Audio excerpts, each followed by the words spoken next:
Fala aí pessoal, aqui é o Juliano Antonioli, eu sou um dos sócios da Aldas e na dica do sócio dessa semana a gente vai falar sobre algumas das métricas principais que todo negócio SaaS de tecnologia ou negócio SaaS recorrente deveria ter e alguns parâmetros do que a gente olha como benchmarks. Então vamos lá, algumas dessas métricas vocês já conhecem e algumas outras não, a gente vai explorar elas aqui de maneira conjunta, tá bom?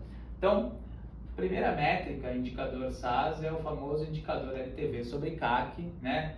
E a gente sempre busca ter esse indicador aqui maior do que 3. Segunda métrica que a gente olha é o que a gente chama de CAC Payback, que é o tempo que você demora para recuperar o seu CAC, e esse deveria ser sempre inferior a 1 ano, tá? Uma outra métrica que a gente procura sempre em negócio SaaS é o que a gente chama de Net Retention, que é a retenção líquida. Ele nada mais é do que seu MRR do mês anterior, mais o que você somou de vendas naquela base de cliente, ou seja, upsell ou cross-sell, menos o que você perdeu de receita na base de clientes, dividido pelo seu MRR do mês anterior. E esse número também, idealmente, deveria ser maior do que 1, né? Boas métricas garantem bons números, são números a partir de 0,9, de 90%, mas idealmente a partir de 1, tá? Uma outra métrica super interessante é o que a gente chama do número mágico em SaaS. O que é o número mágico em SaaS?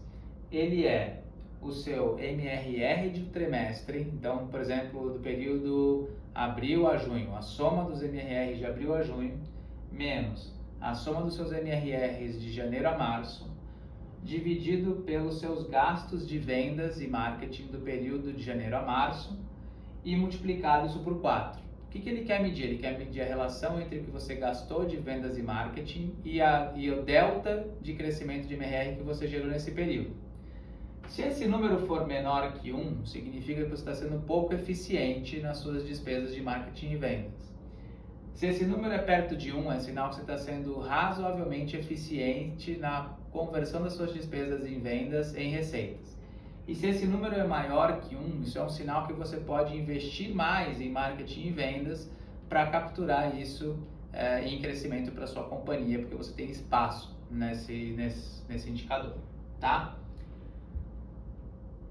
Um outro indicador super importante é a famosa regra dos 40. O que fala a regra dos 40? Ela fala que companhias SaaS são avaliadas em múltiplos, e esses múltiplos são maiores de acordo com o comportamento da companhia dentro dessa regra.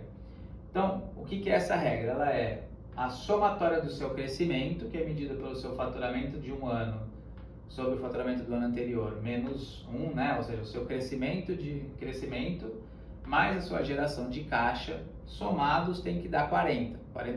Então, por exemplo, se a sua companhia cresce 100%, e queima 50% de caixa, esse número vai dar 0,5 e ainda assim é um número bom. Então ele mostra o que é a troca entre crescimento e geração de caixa, né? E recentemente tem se dado mais peso para que as companhias consigam crescer e gerar caixa ao mesmo tempo. Então procurar um indicador aí que seja uma composição dessas duas coisas. E a última métrica que a gente olha é uma métrica de eficiência, que ela mostra o seu ARR, ou seja, a sua receita recorrente anual, dividido pelo seu número de colaboradores, pelo número de pessoas que trabalham na companhia. E, idealmente, esse número aqui no Brasil deveria ser superior a R$300 mil, tá? Então, quer dizer que se você tem um ARR de 2 milhões, você deveria ter essa relação aí dividida por 300 mil para definir o seu número de colaboradores, tá? Essas duas métricas aqui de maneira conjunta, elas afetam eventualmente a forma que uma companhia é avaliada, tá? E a gente vai mostrar um gráfico, né, que mostra um pouco de como são essas métricas de valuation com base nessa regra dos 40. Então, vamos lá. Então aqui, ó, esse gráfico, ele tem basicamente 4 áreas, né?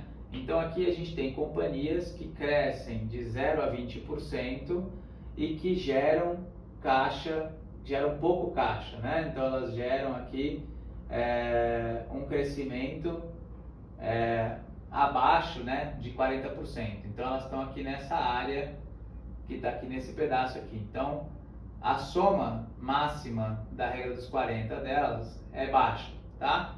Esses caras tipicamente são avaliados a em torno de 3 vezes o ARR, tá? Acima dessa faixa aqui, então, a gente tem companhias que crescem pouco, mas geram muito caixa.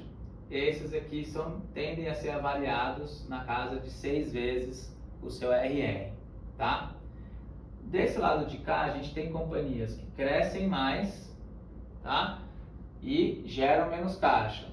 São avaliados em torno aí de 5 vezes o ARR. Então veja que existe um peso maior na geração de caixa com crescimento do que no crescimento sem geração de caixa. Embora esses múltiplos sejam parecidos, eles são um pouco maiores aqui nesse quadrante. E por último, a gente tem as companhias que são as top performers, que são aquelas que têm uma alta taxa de crescimento e uma alta capacidade de geração de caixa. Essas companhias são tipicamente avaliadas a um prêmio do ARR, por isso que elas são avaliadas a 9 vezes o ARR delas, tá? Então é importante vocês entenderem essas métricas, porque isso pode ajudar vocês a tomarem decisões nos seus negócios aí que melhorem o resultado e também melhorem a forma como o mercado vai te perceber. Beleza? Valeu e até a próxima dica da semana.